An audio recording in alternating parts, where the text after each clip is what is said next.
सगळ्यांच्या हृदयात असणाऱ्या आत्मारामाला माझा नमस्कार. तुमच्या सगळ्यांच्या गुरूंना माझा नमस्कार. आणि तुमच्यासारखे महान आत्मे निर्माण करणाऱ्या तुमच्या आई वडिलांना माझा नमस्कार. आपण सख्य भक्ती बघतोय समर्थांची, समर्थांनी सांगितलेली. मला ही सख्य भक्ती खूप आवडली. एक एक पायरी आपल्याला समर्थांनी वर नेलं, श्रवणापासून शिकवलं. श्रवण कसं करावं, काय करावं, कुठे करावं, श्रवणाचं चिंतन, चिंतनाचं मनन, नामस्मरण, पादसेवन, वंदन, अर्चन, असं करता करता सख्य भक्तीपर्यंत आपल्याला आणून ठेवलं. एकेका ओवीत समर्थ आपल्याला खूप गोष्टी सांगून जातात. समर्थ म्हणतात, देवा वेगळे कोणी नाही, ऐसे बोलती सर्वही, परंतु त्यांची निष्ठा काही तैसीच नसे. देव आहे, देव आहे, देव माझ्या पाठीशी आहे, सगळं करणारा देव आहे, हे आपण दिवसातून अनेक वेळा म्हणतो. स्वतःचं समाधान करण्यासाठी म्हणतो की जे काय करतो आहे ते देवच करतोय. ही सृष्टी देव चालवतो. सृष्टीचं पालन पोषण करण्याची जबाबदारी देवाची असते. पण तरीही आपल्या मनात कुठेतरी किंतु परंतु येऊनच जातो. आपण देवावर प्रत्येक गोष्ट सोपवू शकत नाही किंवा आपली ती वृत्ती नसते.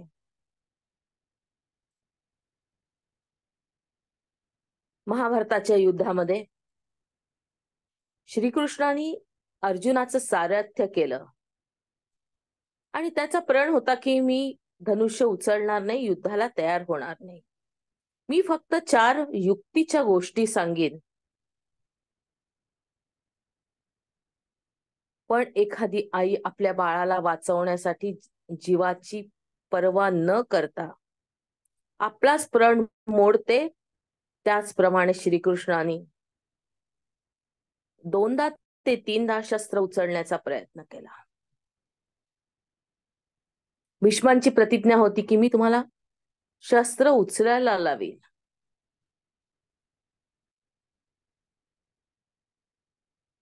आणि अर्जुनाच्या म्हणण्यानुसार श्रीकृष्णाने ते शस्त्र परत ठेवलं, पण उचललं होतं. अभिमन्यूचा वध झाला आणि वधाला कारणीभूत असणारे जयद्रथ नावाचा राजा, त्याला मारण्याची प्रतिज्ञा अर्जुनाने केली. एवढं मोठं सैन्य, त्या सैन्यात जयद्रथ दिसला पाहिजे, कौरवांनी त्याला समोर येऊ दिलं पाहिजे. तो जर रणभूमीवर नसलाच तर त्याचा वध कसा करणार, आणि सूर्यास्तापर्यंत वध करीन अशी प्रतिज्ञा. श्रीकृष्णाला झोप येईना, रात्रीची वेळ होती. दुसऱ्या दिवशी अर्जुनाची प्रतिज्ञा पूर्ण व्हायची होती. श्रीकृष्ण या कडावरनं त्या कडावर, त्या कडावरनं त्या कडावर त्याच सुरू झालं. सारखे विचार की उद्या काय होणार, सारखे विचार. त्याला वाटलं की आपण आता अर्जुनाला जरा थोडासा धीर द्यावा, म्हणून अर्जुनाच्या शिबिरात गेला. अर्जुनाच्या शिबिरात जाऊन पाहतो तर अर्जुन गाढ झोपलेला.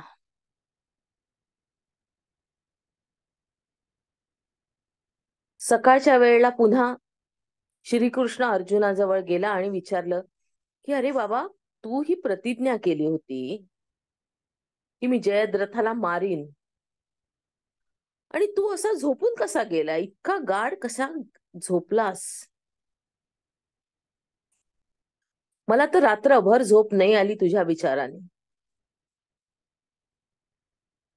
अर्जुन म्हणाला, ज्याच्या पाठीमागे परमेश्वर आहे त्यांनी स्वतःची काळजी कशाला करायची.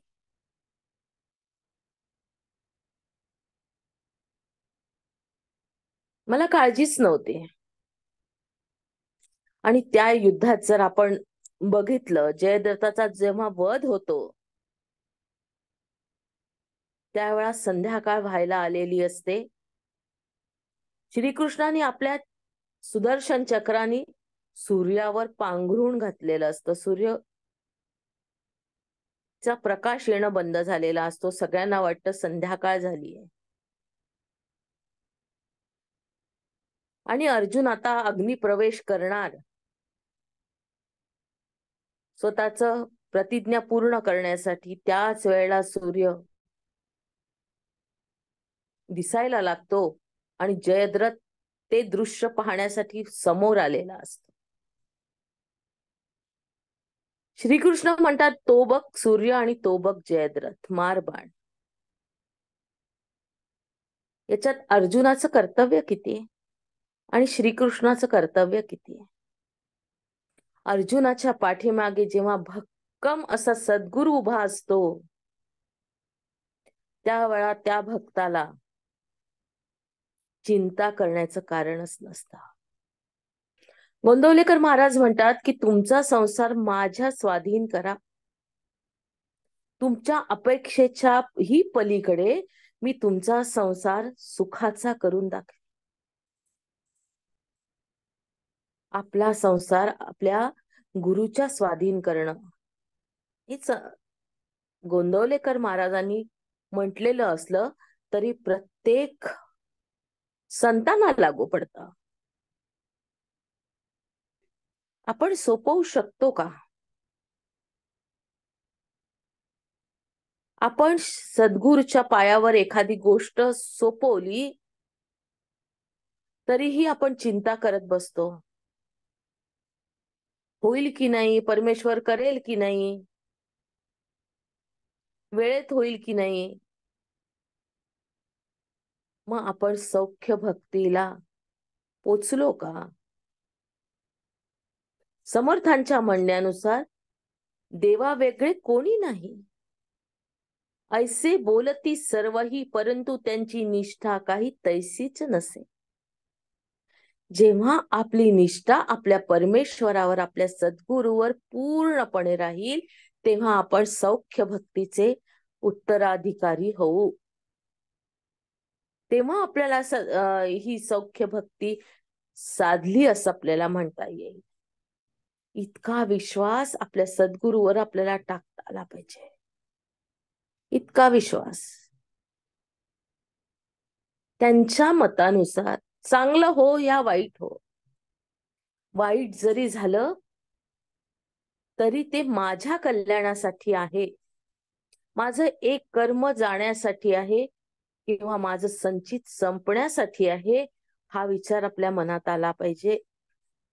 तेव्हा आपण या सौख्य भक्तीचे साथीदार आहोत. सौख्य भक्तीमध्ये मैत्री लपलेली आहे. सखा जसं आपण म्हणतो, मित्र. आपली त्या परमेश्वराशी मैत्री झाली पाहिजे. मैत्रीमध्ये देणं घेणं नसतं, नुसतं प्रेमाचा संबंध असतो. मग त्या परमेश्वराला तुम्ही कुठल्या रूपात पाहता हे तुमच्यावर अवलंबून असतं. देवकीनी त्याला छोट्या बाळाच्या रूपात बघितलं. अगदी झालेलं बाळ तिच्या उदरातून आलेलं होतं. यशोदेला त्याचं बालपण मिळालं. अर्जुनाला मित्र मिळाला. राधेला प्रियकर मिळाला. तर सत्यभामा रुक्मिणीला नवरा मिळाला. व्यक्ती एकच, पण त्याच्याशी आपला संबंध आपण कसा जोडायचा हे आपल्या मनावर आहे. मीरेने त्याच्यासाठी आपलं अख्खं घर त्यागलं, पती मानलं. किती कठीण होतं बघा. एक राजकुमारी, एक राणी, जेव्हा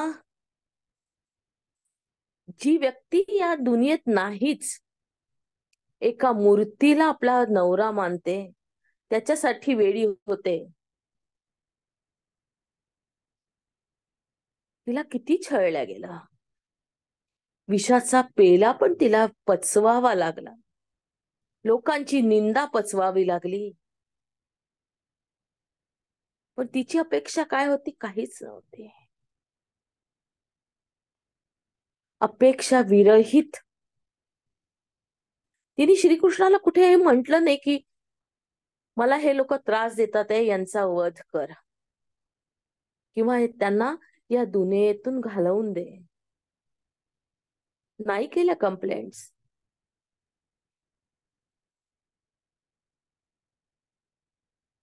ही सौख्य भक्ती आहे. आपण ज्याप्रमाणे मैत्री करू, सुदामाची मैत्री पहा. सुदामा मागायला आलेला होता काहीतरी मुलांसाठी, बायकोसाठी. बायकोनी पाठवलं होतं, मुलांनी पाठवलं होतं. तुमचा मित्र इतका श्रीमंत आहे, काहीतरी करेल, आपलं जीवन सुधरवेल. आला बिचारा श्रीकृष्णाकडे एक पोहाची पुरचुंडी घेऊन. तेही राहिलेला गाळ होता. पूर्ण पोहे एकही साबूत पोहा नव्हता. बारीक बारीक तुटलेल्या कण्या होत्या पोह्याच्या. मागितलं काय? काहीच नाही. असं म्हणतात दिलेले वस्त्र देखील श्रीकृष्णांनी परत घेतले होते. तू आता घरी जातो आहेस तर जे मी तुला घालायला वस्त्र दिले होते ते देऊन दे, तुझे वस्त्र घालून तू परत जा. आख्यायिका अशी. पण जाऊन पाहतो तर त्याच्याबरोबर त्याचं अख्खं गाव सोन्याचं झालेलं होतं.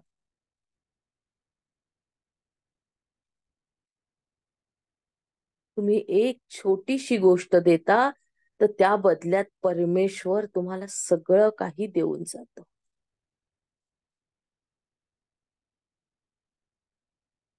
सुदामासारखंच उद्धवाचं होतं. त्यांनीही मित्र मानलं होतं. पण सगळ्यात श्रेष्ठ या सौख्य भक्तीचं उदाहरण जर आपण बघितलं तर ते अर्जुन आहे. नारायणी नराला अत्युच्च स्थान दिलं, स्वतःच्या बरोबर बसवलं. श्रीकृष्णाचं असं वाक्य आहे की मला माझ्या देहाची चिंता नाहीये, मला तुझी चिंता आहे. एकदा नारदाने विचारलं नारायणाला की तुम्ही इतकी कशी काय अर्जुनाची चिंता करता? तुमच्या मनात अर्जुन इतका कसा काय?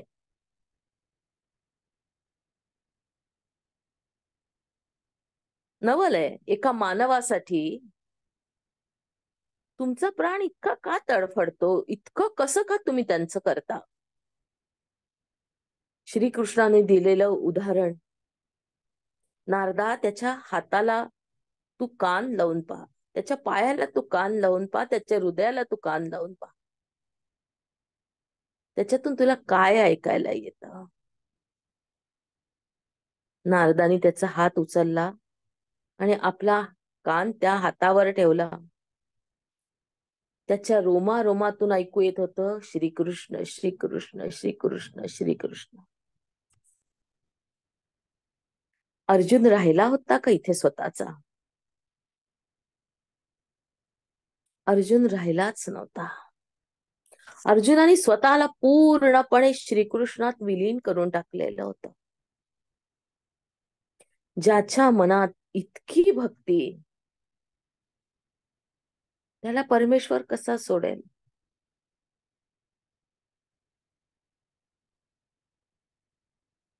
म्हणूनच कबीरजी म्हणून जातात, मी जप करत नाही, राम माझा जप करतो. राम हमारा जप करे, हम बैठे आराम. मला माझी चिंताच नाहीये, रामाला चिंता आहे, राम करेल. म्हणून ऐसे न करावे, सौख्य तरी खरेची करावे, अंतरी सुदृढ धरावे परमेश्वरासी.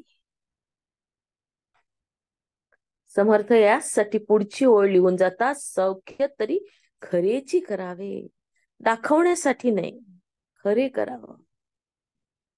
परमेश्वरावर इतकं प्रेम करावं, इतकं प्रेम करावं की त्या परमेश्वराला तुमचा लोभ व्हावा, तुमच्यासाठी त्यांनी यावं, तुमच्या घरी पाणी भरावं, तुमच्या घरी गौऱ्या थापाव्या, तुमच्या घरचे गुरंढोर राखावे. तुमच्यासाठी येणारा परमेश्वर. जर आपण त्याच्यावरती इतकाच प्रेम केलं तर तो आपल्यासाठी धावून येतो. अंतरी सुदृढ धरावे परमेश्वरासी. आपुलिया मनोगता कारणे देवावरे क्रोधास येणे, ऐसे नव्हे तर की लक्षणे सख्य भक्तीची. आपल्याला एखादी गोष्ट हवी आहे आणि ती मिळत नाहीये, म्हणून आपण परमेश्वरावर रुसतो, रागवतो, संतापतो. असा कसा नाही करत? मी त्याची इतकी पूजा केली, इतके वर्ष केली, मी त्याला बेल वाहिला, मी त्याला फुलं वाहिली, मी त्याला रोज नैवेद्य दाखवला, तरी तो परमेश्वर मला का नाही प्रसन्न होत? आपण प्रत्येक गोष्टी मागे व्यवहार करतो. मी तुला 2 रुपये देईन, मी तुला इतका जप करीन, तू मला मूल दे, तू मला घर दे, तू माझं लग्न करून दे. आपला व्यवहार असतो तिथे. आपले अनेक नवस असतात. आपल्याला जी गोष्ट हवी आहे ती गोष्ट मिळवण्यासाठी आपण त्याची भक्ती करतो. आपण भक्तीसाठी भक्ती नाही करत. आणि आपण कुठे मागतो? या संसारासाठी मागतो, जो संसारच नश्वर आहे. इथे येणारी प्रत्येक गोष्ट नश्वर आहे. कुठे स्थिरता नाहीये. आणि आपण अशा नश्वर गोष्टीसाठी परमेश्वराची भक्ती वापरून टाकतो. मग समर्थ म्हणतात, देवावरे क्रोधास येणे, ऐसे नव्हे तर की लक्षणे सख्य भक्तीची. देवावर रागवणं, तू माझं काम नाही केलंस म्हणणं, हे सख्य भक्तीचं लक्षण नाहीये. देवाच्या इच्छेने वर्तावे, देव करील ते मानावे, मग सहजची स्वभावे कृपाळू देव. देवाच्या इच्छेने वर्तावे. ज्या काही गोष्टी घडतात आहे आपल्या आयुष्यात, चांगल्या वाईट, त्या परमेश्वराच्या इच्छेने होतात आहे असं मानून त्या गोष्टी स्वीकाराव्या. खूप कठीण आहे. एखादा ऍक्सिडेंट होतो, एखादीच्या घरचा तरुण मुलगा निघून जातो, 18 वर्षाचा, 19 वर्षाचा, आणि त्या आईला आपण म्हणावं की हे देवाच्या इच्छेने झालं आहे, हे स्वीकार.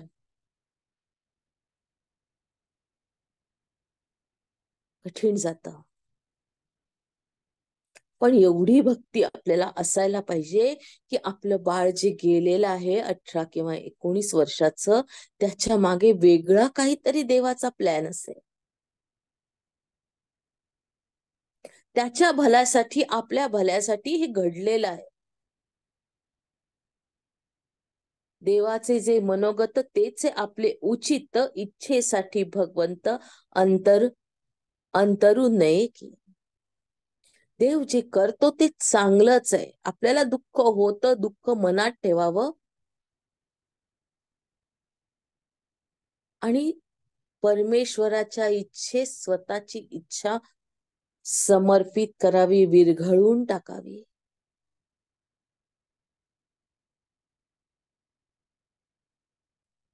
पाहता देवाचे कृपेसी मातेची कृपा, काय येसी माता कधी बाळकासी विपत्त काळी. आपण आईचं प्रेम दाखवतो, आईच्या प्रेमाबद्दल बोलतो आपल्या मुलाबरोबरच्या, ते खूप थोडं आहे, खूप छोटं आहे. देवाचं प्रेम याची तुलना आईच्या प्रेमाशी होऊ शकत नाही, कारण ते खूप जास्त आहे. आपण एक छोटस उदाहरण घेऊया. आई या संसारातल्या वरच्या वरच्या गोष्टी आपल्याला, आपल्या बाळाला देते, त्याला भरवते, त्याला खाऊ घालते, त्याला पाणी पाजते, दूध पाजते. पण परमेश्वर त्या बाळासाठी काय करतं?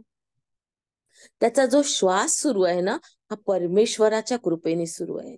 त्याचं हृदय सुरू आहे ना, हे परमेश्वराच्या कृपेने सुरू आहे. त्याचं एक एक ऑर्गन जे सुरू आहे ना, ते त्या परमेश्वराच्या कृपेने सुरू आहे. एक दिवस सू नाही झाली, साधी छोटीशी गोष्ट, 2 मिनिट श्वास घेता नाही आला, तर आपली कशी अवस्था होते. मग आपलं हे शरीर जे आतून त्याचे कार्य सुरू आहे, जे आपण काहीच करत नाही. आपण म्हणत नाही आपल्या हृदयाला की अरे बाबा वेळ झालाय, आता तुझं धडकण्याचं कार्य सुरू कर. ते कार्य त्या परमेश्वराच्या हातात आहे आणि ते आपल्यासाठी तो परमेश्वर करतोय. आणि तरीही आपण त्याच्यावरच रुसतो, त्याच्यावरच रागवतो. देवभक्त कोण वधिला, कधी देखिला ना ऐकिला, शरणागतासी देव झाला वज्र पंजरू. देवभक्ताचा कैवारी देव, पतितांचा तारी देव होय, सहाकारी अनाथांचा. देव प्रत्येकाला मदत करतो. देव जात नाही पाहत, जेंडर नाही पाहत, प्रत्येक जीवाला मदत करणारा तोच परमेश्वर आहे. याच्यात एक छोटीशी गोष्ट आठवली. सज्जनगडाचं काम सुरू होतं, समर्थ उभे होते, शिवाजी महाराज उभे होते. सज्जनगड किंवा आणखीन कुठला गड असेल, नाव आठवत नाही गडाचं. शिवाजी महाराजांच्या मनात अहंकार आला की हे सगळे लोक जे काम करतात आहे ना, हे माझ्या दयेवर, मी यांचा पोशिंदा आहे, माझ्यामुळे हे लोक कामाला लागले. एक मोठा दगड होता, दगड फोडण्याचं काम सुरू होतं आणि त्या दगडातून एक बेडूक बाहेर आलं आणि त्या दगडाच्या आत पाणी होतं. समर्थ म्हणाले, शिवबा, या बेडकाचा पोशिंदा पण तूच आहेस.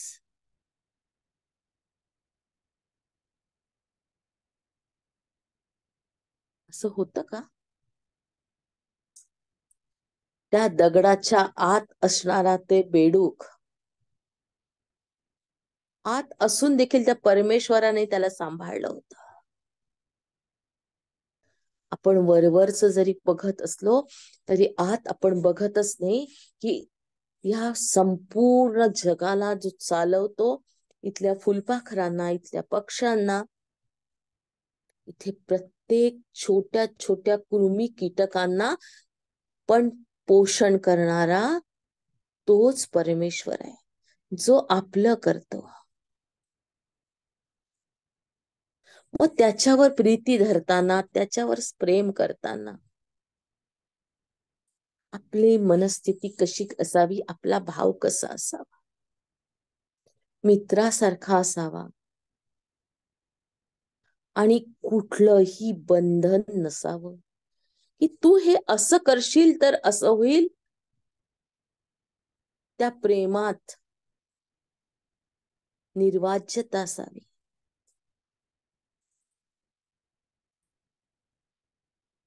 देव कृपेचा सागर, देव करुणेचा जळधरू, देवासी भक्ताचा विसरू पडणार नाही. तुम्ही देवावर प्रेम करा अगर न करा. आज अनेक नास्तिक लोक आहे, पण त्यांच्या शरीरात आजही प्रत्येक इंद्रिय काम करताय. देव हा विचार करत नाही की हा नास्तिक आहे, हा माझा आरती करत नाही किंवा मला पूजत नाही, मला फूल वाहत नाही. ही देवावरची आपली कृपा आहे, आपल्यावर देवाची. मग देव कसा आहे? देव कृपेचा सागर आहे, देव करुणेचा जळधरू, देवासी भक्ताचा विसरू पडणार नाही. देव प्रीती राखो जाणे, देवासी करावे साजणे, जीव लगे आवघी पुसणे कामान न येती. सौख्य देवाचे तुटेना, प्रीती देवाची विटेना, देव कदा पालटेना शरणागतासी. देव आपल्याला कधीच सोडत नाही.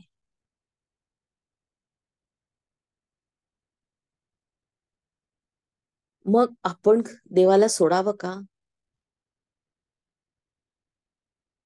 तो शरणागताला किंवा शरणागत नसणाऱ्याला देखील जवळ करतो.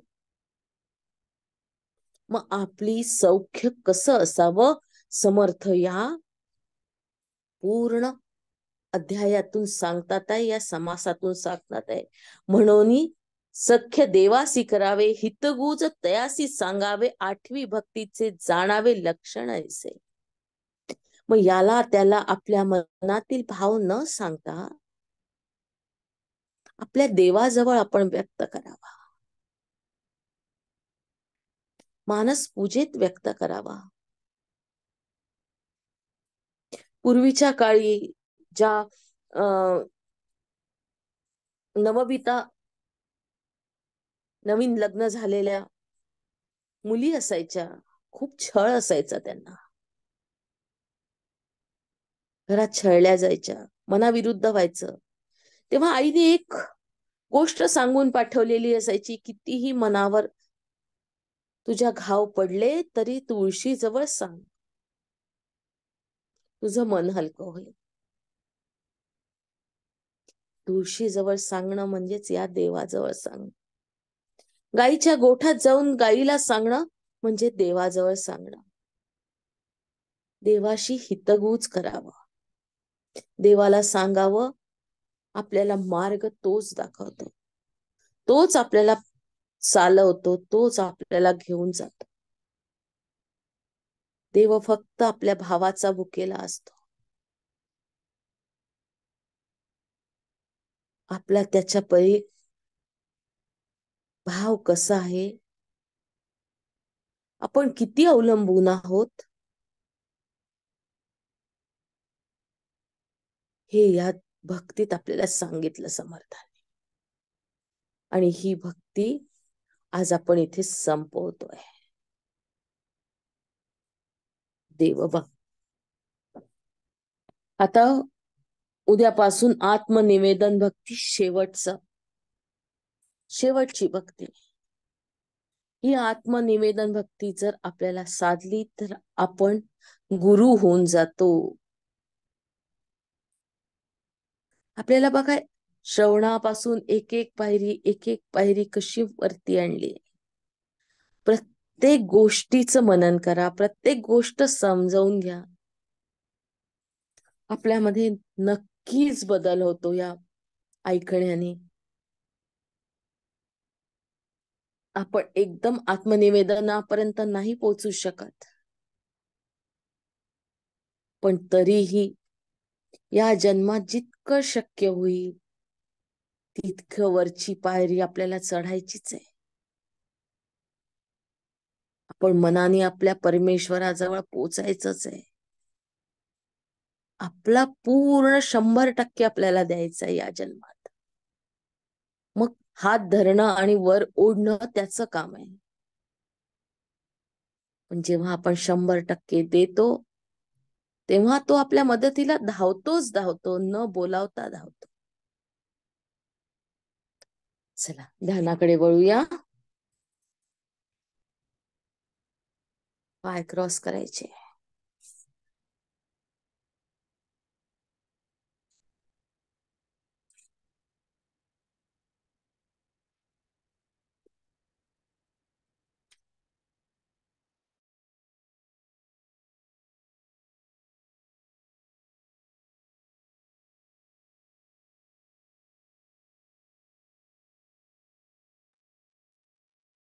पूर्ण लक्ष श्वासावर.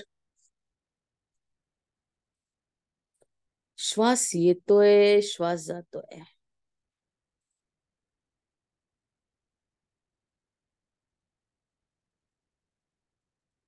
श्वास आत,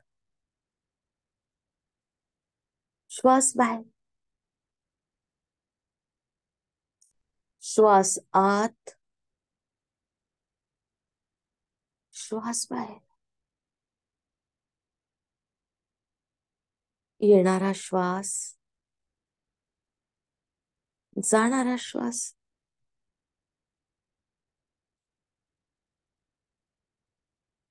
श्वास आत,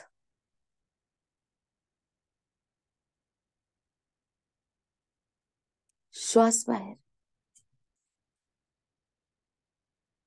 पूर्ण लक्ष श्वासावर.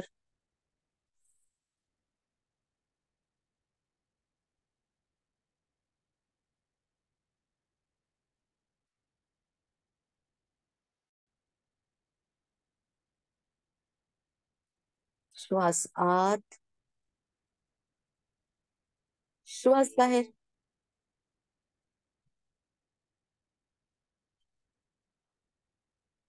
पूर्ण लक्ष श्वासावर केंद्रित.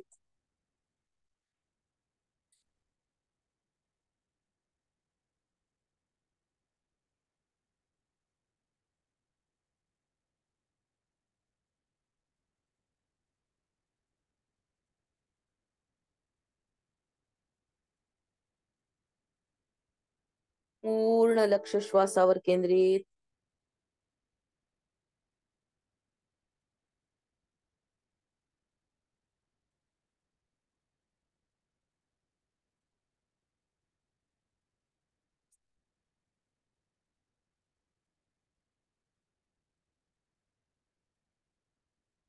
श्वास आत,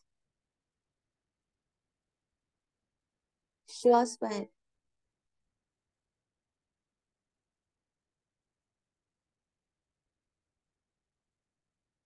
ब्रह्मरंध्रावर केंद्रित. श्वास घ्यायचा आहे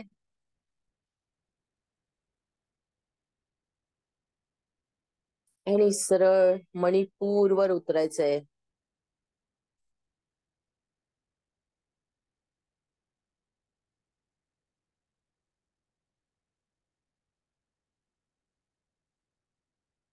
मणिपूर चक्रावर स्थिर व्हायचंय.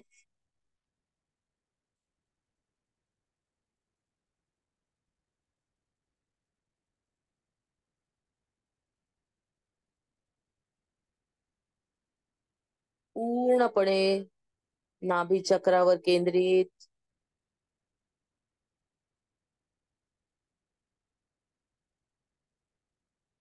आपल्या शरीराचं मधोमध असणारं हे चक्र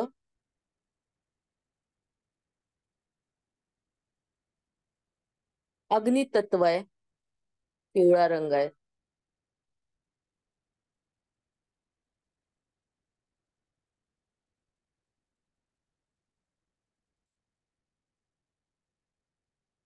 रजोगुणाचं चक्र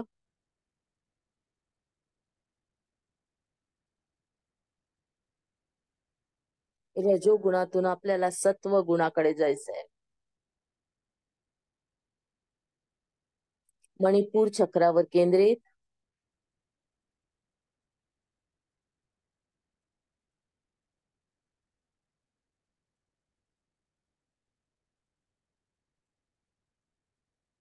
दहा पाकळ्यांचं असणारं हे कमळ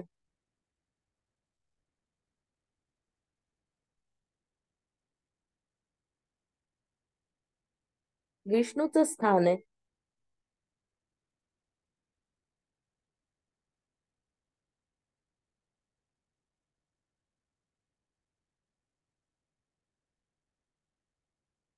पूर्णपणे मणिपूर चक्रावर केंद्रित व्हा. साक्षी भावानी मणिपूर चक्राकडे बघायचंय.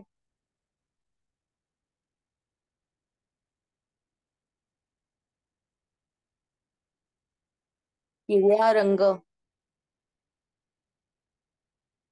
एक मोठा लाईट मणिपूर चक्रावर लागलेला आहे.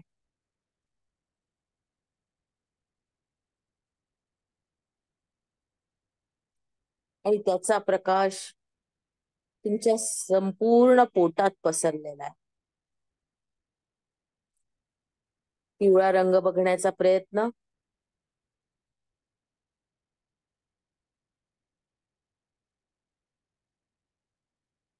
हळूहळू प्रकाश मोठा मोठा होत जातोय.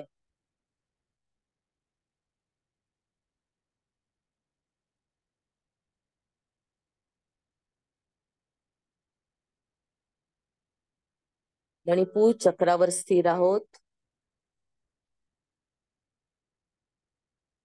एक प्रकाशाचा मोठा पुंज, गोळा लाईट तुमच्या मणिपूर चक्रात आहे. तेजस्वी असा, ज्याच्यातून पिवळा प्रकाश सभोवताली पसरतोय. तुमच्या शरीराच्या भोवती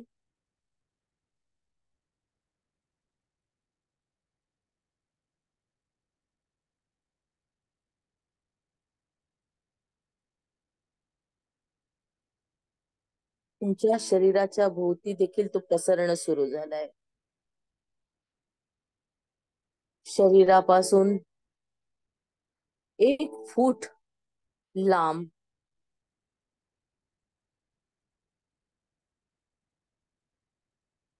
प्रकाश पसरलेला आहे.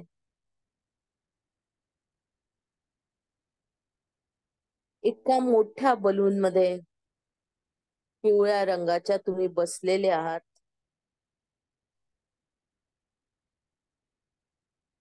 बलूनचा आकार अंडाकृती आहे.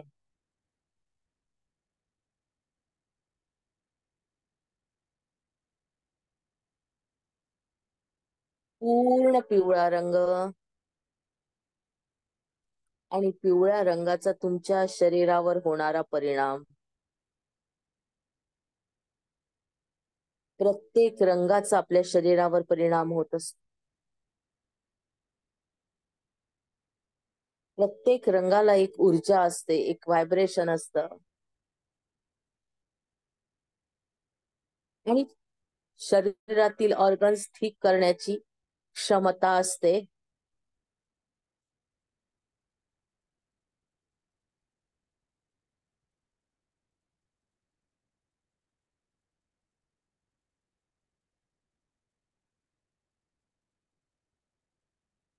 पूर्ण लक्ष पिवळ्या रंगावर केंद्रित.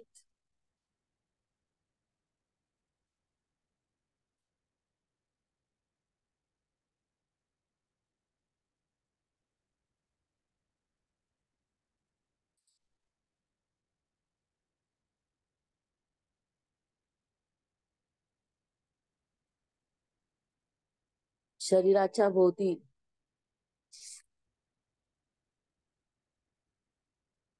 पसरलेला पिवळा रंग तुमची संपूर्ण पचन संस्था ठीक करतोय. लहान आतडं, मोठं आतडं, स्वादुपिंड, यकृत, पॅनक्रियाज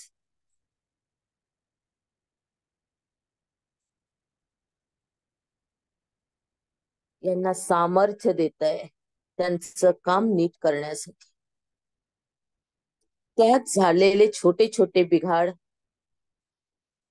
हा पिवळा रंग ठीक करतोय.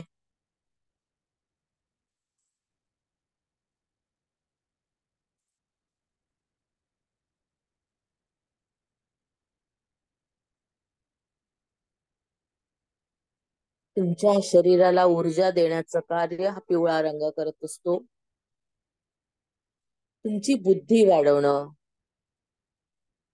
त्याचा कारकही हा पिवळा रंगच आहे.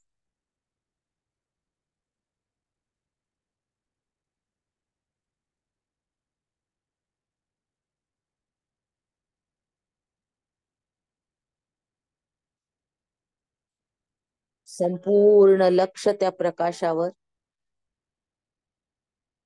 त्या लाईट मधून निघणाऱ्या प्रकाशावर, त्याच्या किरणांवर.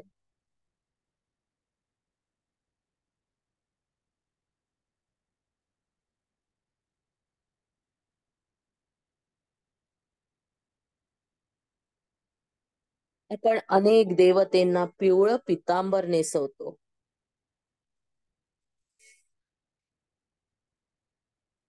ते याचसाठी की या पिवळ्या रंगाची एनर्जी आपल्यापर्यंत यावी.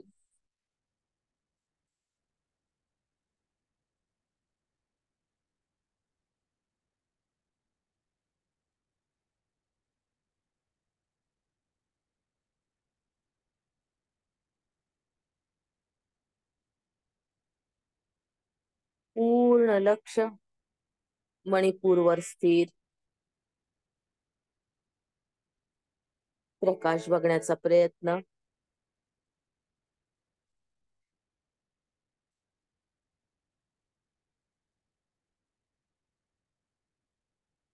या चक्रावर इंद्र देवता देखील आहे.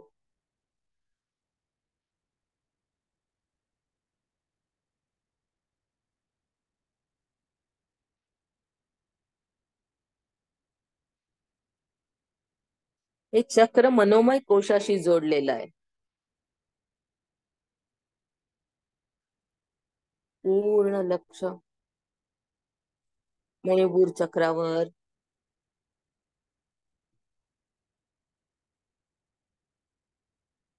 पिवळ्या रंगाच्या प्रकाशावर.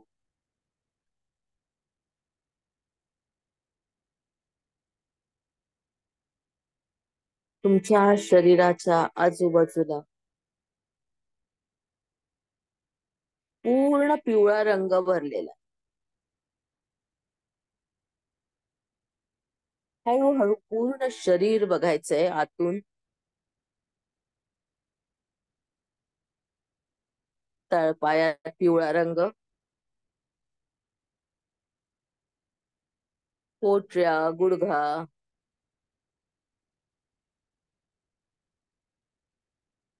पिवळा रंग, मांडी,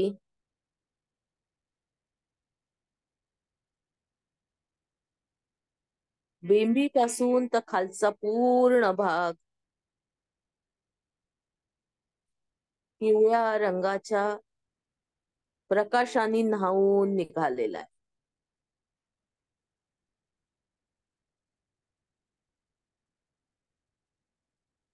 ज्या ज्या ठिकाणी या रंगाची ऊर्जा आवश्यक आहे त्या त्या ठिकाणचे सेल्स ही ऊर्जा ग्रहण करतात आहे.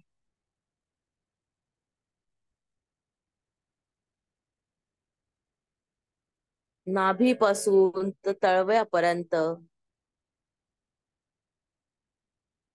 पूर्ण पिवळा प्रकाश.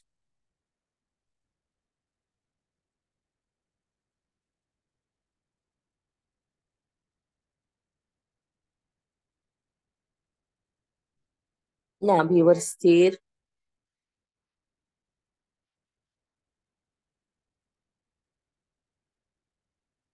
नाभीच्या वरचा भाग, छातीचा पिंजरा, दोन्ही हात,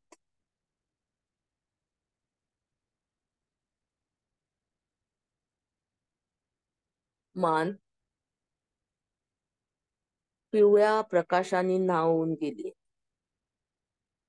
मानेपासून तर तळव्यापर्यंत पूर्ण पिवळा प्रकाश पसरला. Golden light.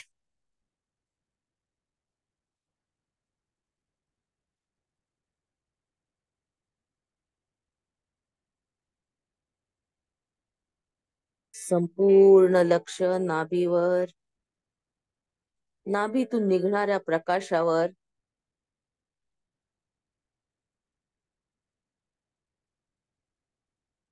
बाहेरचा प्रकाश आणि आतला प्रकाश एक झालाय. एक प्रकाश जो तुमच्या शरीराच्या बाहेर आहे तोच तुमच्या शरीराच्या आत आहे.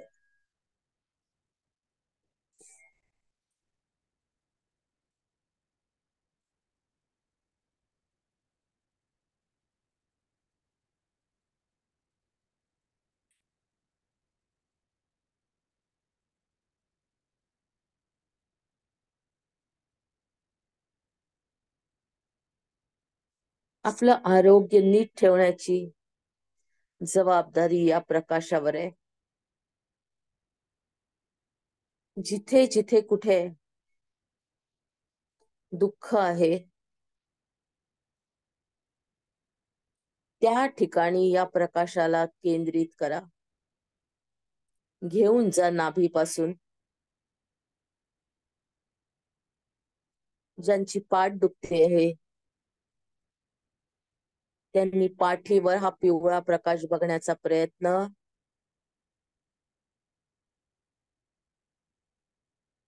ज्यांची मान दुखते,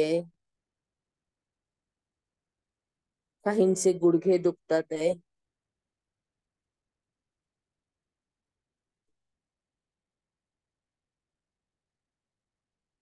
पिवळा प्रकाश बघा त्या त्या स्थानावर.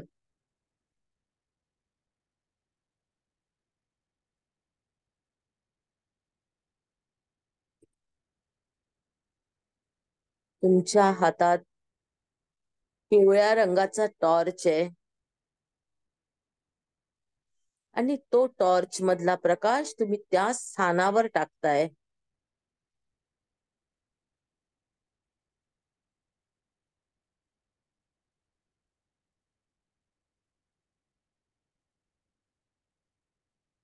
काहींचे खांदे दुखतात आहे, हात दुखतात आहे. तो प्रकाश पूर्ण हातात फिरवा.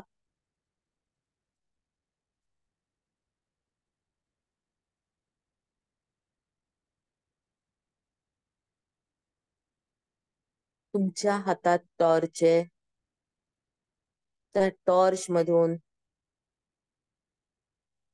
प्रकाशाचा झोत तुमच्या दुखऱ्या भागावर जातोय.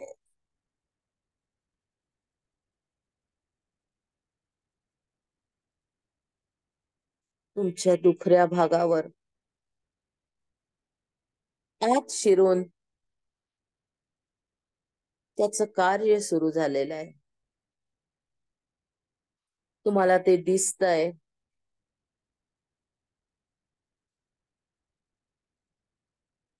साक्षी भावानी त्या कार्याकडे बघायचंय. गोल्डन लाईट आणि त्याचं कार्य.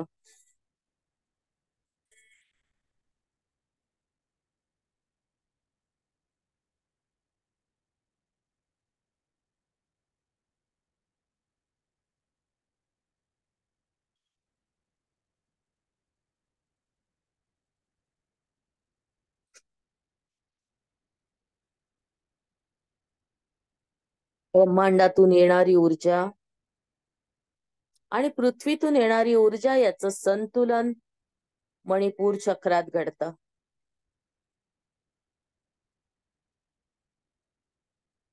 पूर्ण लक्ष दुखऱ्या भागावर.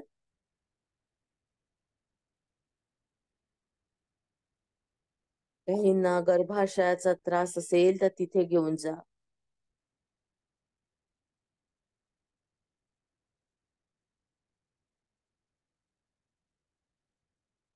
जिथे जिथे प्रॉब्लेम आहे तिथे तिथे हा प्रकाश घेऊन जा.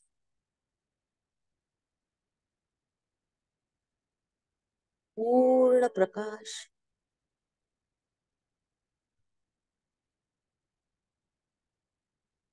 तुमच्या शरीरात खेळतोय.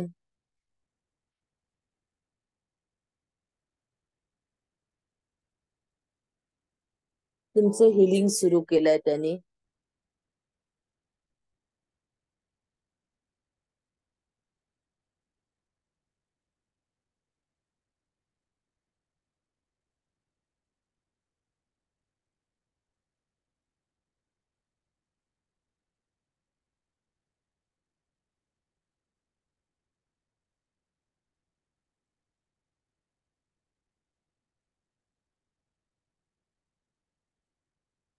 एक एक सेल मध्ये शिरून त्याला रिपेअर करण्याचं कार्य सुरू आहे.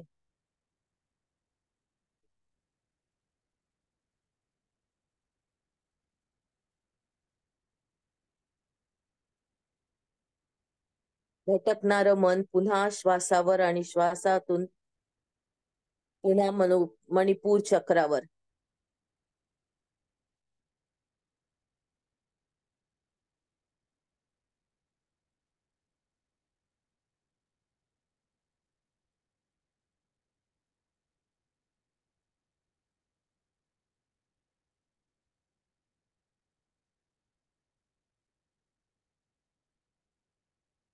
पूर्ण मणिपूर चक्रावर केंद्रित.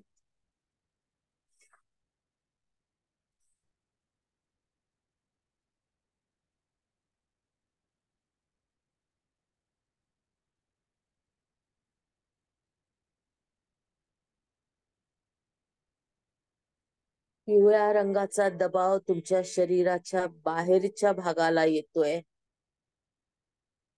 तिकडे लक्ष केंद्रित. ऊर्जेचा प्रभाव बाहेरून तुमच्या स्किनला जाणवतोय.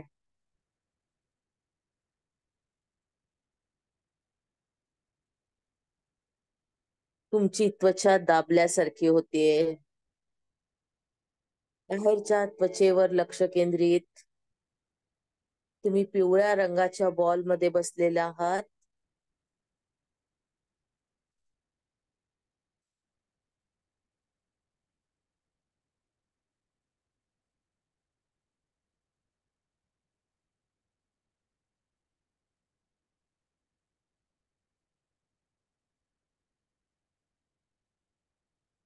अनुभव घेण्याचा प्रयत्न.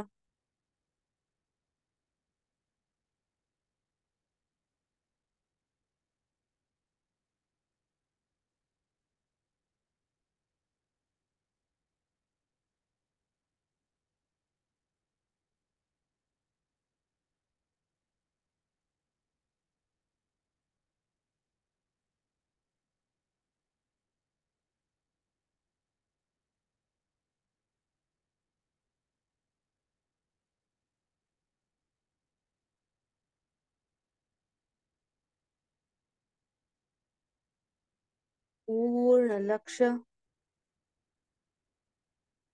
पिवळ्या प्रकाशावर.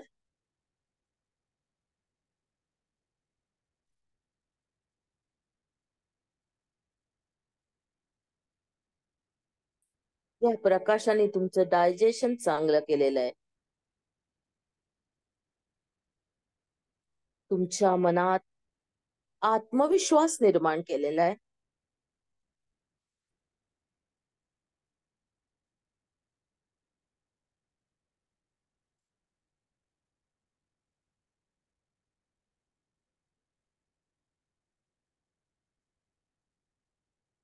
तुम्ही ठरवलेलं ध्येय पूर्ण करण्याची ताकद हा पिवळा रंग तुम्हाला देतोय.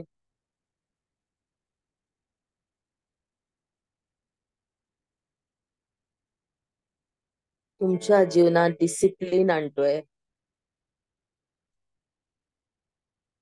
तुम्हाला धैर्यवान बनवतोय,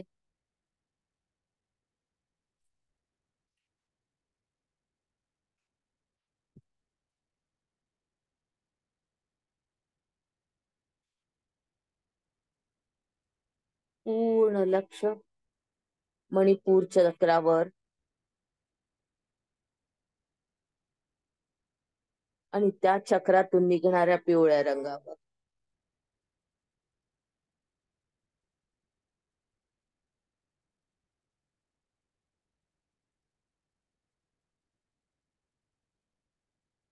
पिवळ्या रंगामुळे तुमच्या शरीराचं तापमान थोडस वाढेल,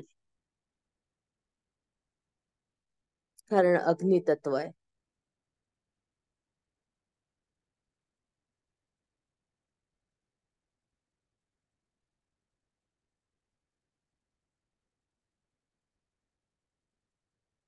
पूर्ण लक्ष मणिपूर चक्रावर केंद्रित.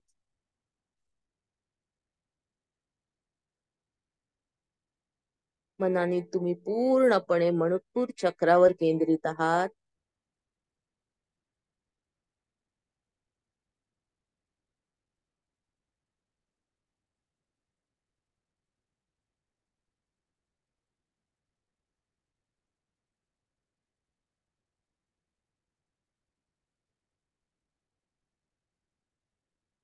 तुमच्या विचारांना स्पष्टता येईल, तुम्ही आनंदी व्हाल. ही या पिवळ्या रंगाची किमया आहे.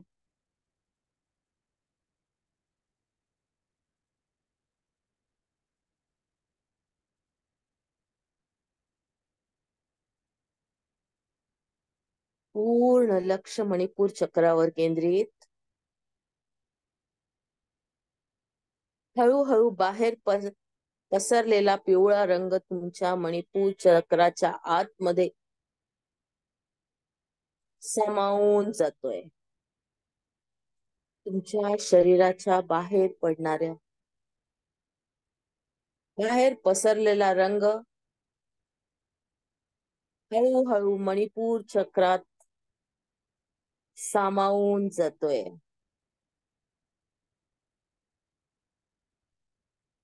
आता फक्त आणि फक्त मणिपूर चक्रावरच पिवळा रंग आहे, जो तुमच्या शरीरात पसरला होता. तिथून त्याने हळूहळू जाऊन मणिपूर चक्रात स्थान घेतलेलं आहे, स्वस्थानी आलेला आहे.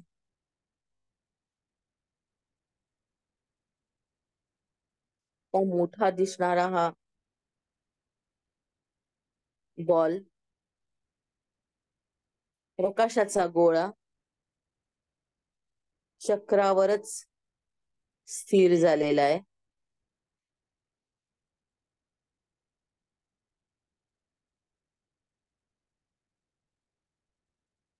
आणि तिथून त्याने आपलं कार्य सुरू केलं आहे.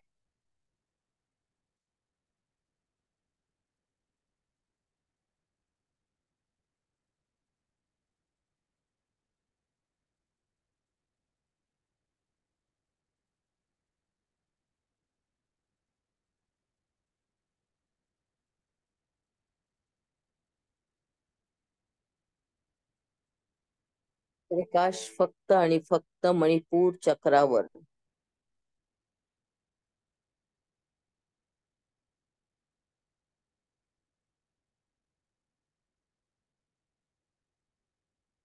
त्याला तिथेच सोडून श्वासावर यायचंय.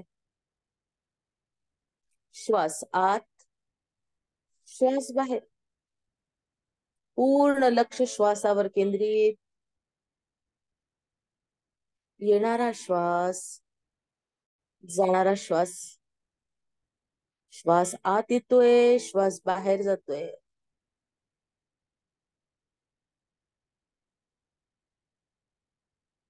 आपला मित्र असलेला, आपला सखा असलेला आपला श्वास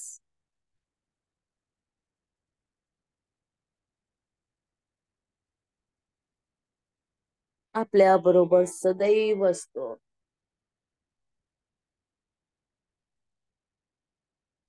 श्वास आत, श्वास बाहेर, श्वास आत, श्वास बाहेर, श्वास आत, श्वास बाहेर.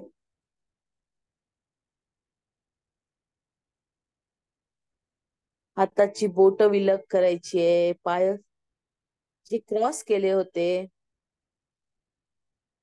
ते सोडून द्यायचे. पायाची हालचाल, हाताची हालचाल, हाताच्या बोटाची हालचाल.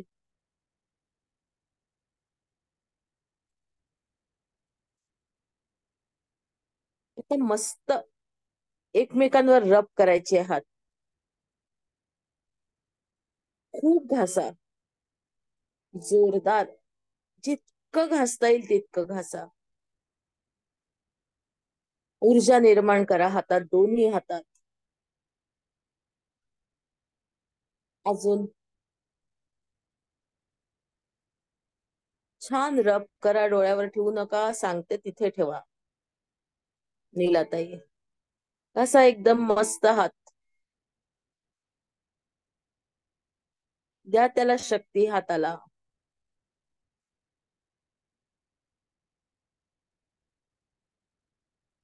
आता तुमचं जिथे कुठे दुखत असेल तिथे ठेवा.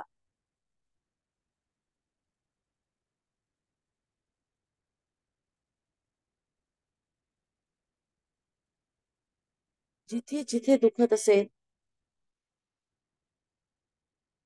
तिथे तिथे हा प्रकाश पोचवून टाका. ऊर्जा पोचवा.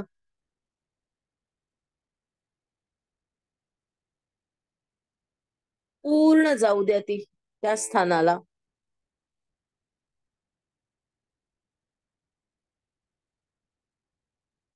बघा एक गरम संवेदना निर्माण होईल. गरमी जाणवेल तिथे.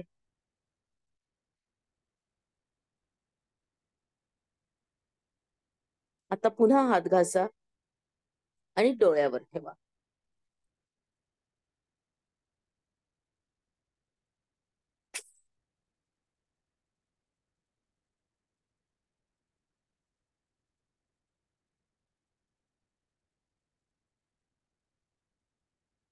हाताच्या फटीतून प्रकाश बघण्याचा प्रयत्न.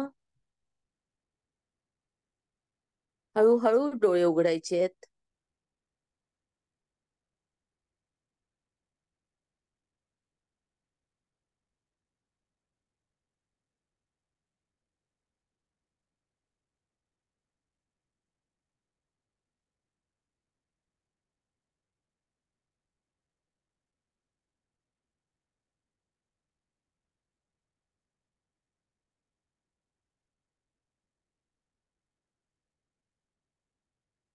आले सगळे.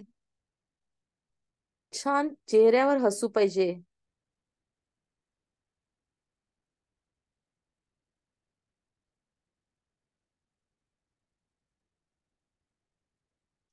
सुजाताताई तुमचं ध्यान छान लागलं होतं. बोला.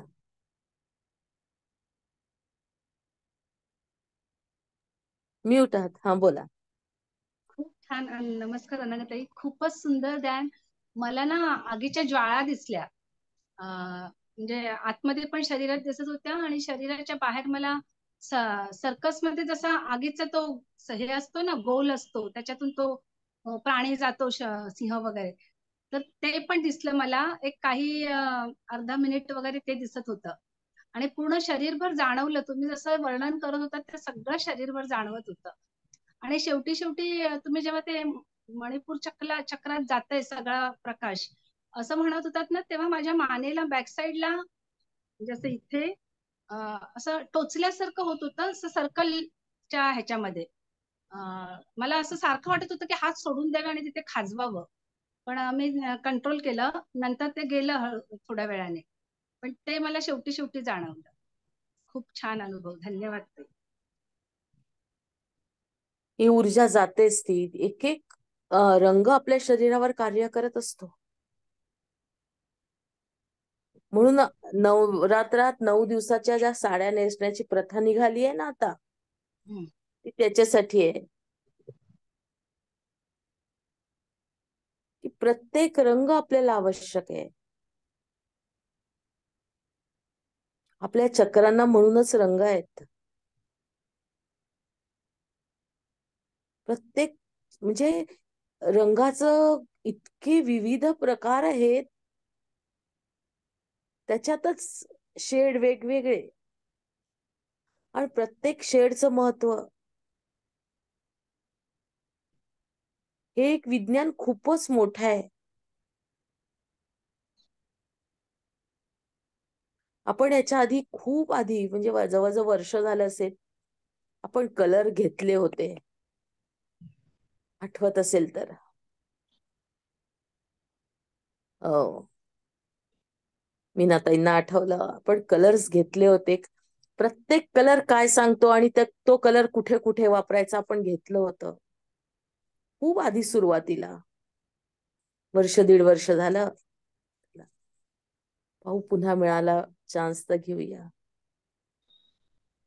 चला, आज उशीर झाला, मला आज्ञा द्या. जय श्रीराम. जय श्रीराम.